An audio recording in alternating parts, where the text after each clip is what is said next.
እንኳን ወደ ግሎባል ዴይሊ ኒውስ ፖድካስት በሰላም መጣችሁ። እኔ ቤቲ ነኝ። ዛሬ ማርች 6 ቀን 2026 ነው። በአሜሪካ የኢኮኖሚ ውጥረትና ፖለቲካዊ ፍጥጫ እንዲሁም በሀገራችን ኢትዮጵያ በቴክኖሎጂና በንግድ ዘርፍ የተሰሙ አዳዲስ መረጃዎችን ይዘን ቀርበናል። ወደ ዝርዝር ዜናዎቹ ከመግባታችን በፊት የዛሬውን አበይት መረጃዎች በአጭሩ እንመልከት።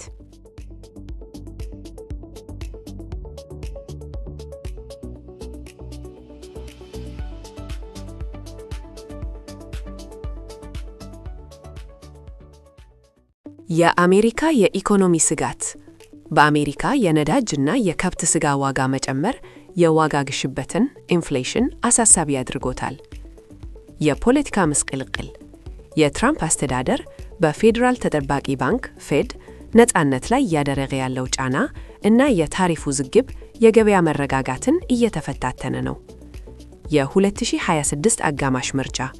በቴክሳስ እና ሰሜን ካሮላይና የተካሄዱ የመጀመሪያ ደረጃ ምርጫዎች ፕራይመሪስ ከፍተኛ ፖለቲካዊ ትኩረት ስበዋል። ኢትዮጵያና ጃፓን። በዓለም ንግድ ድርጅት ለመከላከል በሚደረገው ሂደት ኢትዮጵያ ከጃፓን ጋር ወሳኝ የገበያ ስምምነት ተፈራረመች። የቴክኖሎጂ አብዮት በኢትዮጵያ። የኢትዮጵያ ሴኩሪቲ ኤክስቼንጅ ነዋይ የተሰኘ አዲስ የኢንቨስትመንት ሞባይል አፕሊኬሽን ይፋ አደረገ። አሁን ደግሞ ወደ ዝርዝር ዜናዎቻችን እንለፍ። እኔ ቤቲ ነኝ። አብራችሁን ቆዩ።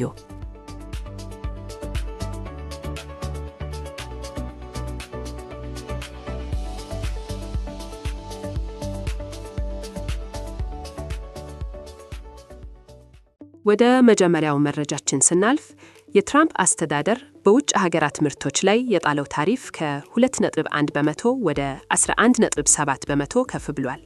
ይህ እርምጃ ለአሜሪካውያን ሰራተኞች ኢኮኖሚ ያገዛል ቢባልም ከፍተኛ ፍርድ ቤት ግን የአስተዳደሩን አንዳንድ አስገዳጅ ታሪፎች ህገወጥ ናቸው በማለት ውሳኔ አስተላልፏል።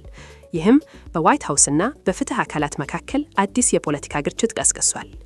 ከዚሁ ጋር በተያያዘ መረጃችን ስናልፍ ባለፈው ማክሰኞ በቴክሳስ በተካሄደው ምርጫ የሪፐብሊካኑ ሴኔተር ጆን ኮርኒን እና የክልሉ አቃቢ ህግ ኬን ፓክስተን ወደ ሁለተኛ ዙር ራንኦፍ አልፏል።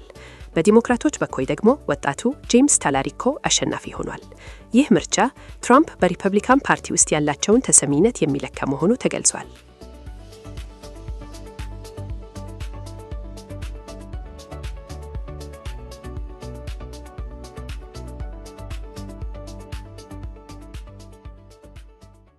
ወደ ሀገራችን የኢኮኖሚና የቴክኖሎጂ ዘርፍ ስናልፍ የኢትዮጵያ ሴኩሪቲ ኤክስቼንጅ ኢኤስኤክስ ነዋይ የተሰኘ የሞባይል አፕሊኬሽን ትናንት ይፋ አድርጓል። ይህ አፕሊኬሽን ማንኛውም ኢትዮጵያዊ በስልኩ አማካኝነት በሀገሪቱ የካፒታል ገበያ ውስጥ ኢንቨስት እንዲያደርግና አክሲዮኖችን በቀላሉ እንዲገበያ የሚያስችል ነው።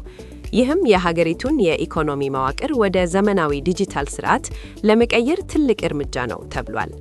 በተጨማሪም ኢትዮጵያ ከጃፓን ጋር በጄኔቫ የሁለትዮሽ የገበያ ተደራሽነት ስምምነት ተፈራርማለች።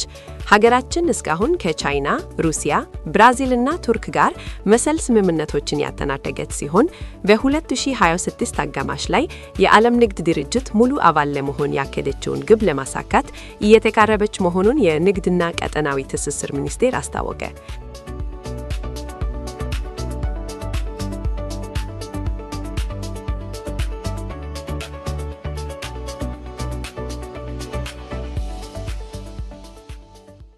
ለዛሬ የያዝንላችሁ ዘገባዎቻችን እነዚህን ይመስሉ ነበር። የዕለቱን የግሎባል ዴይሊ ኒውስ ዊዝ ቤቲ ፖድካስታችንን ስለተከታተላችሁ ከልብ እናመሰግናለን። ወቅታዊና ዕለታዊ መረጃዎችን በፍጥነት ለማግኘት የዩቲዩብ ቻናላችንን ሰብስክራይብ ያድርጉ። እንዲሁም በአፕል ፖድካስት፣ በአይሃርት ሬዲዮ እና በስፖቲፋይ ፎሎ በማድረግ ቤተሰብ ይሁኑ። እኔ ቤቲ ነበርኩኝ። ለሀገራችን ሰላምን፣ ለሁላችሁም ደግሞ መልካም ጊዜን ተመኘው። ቸር ሰንብቱ።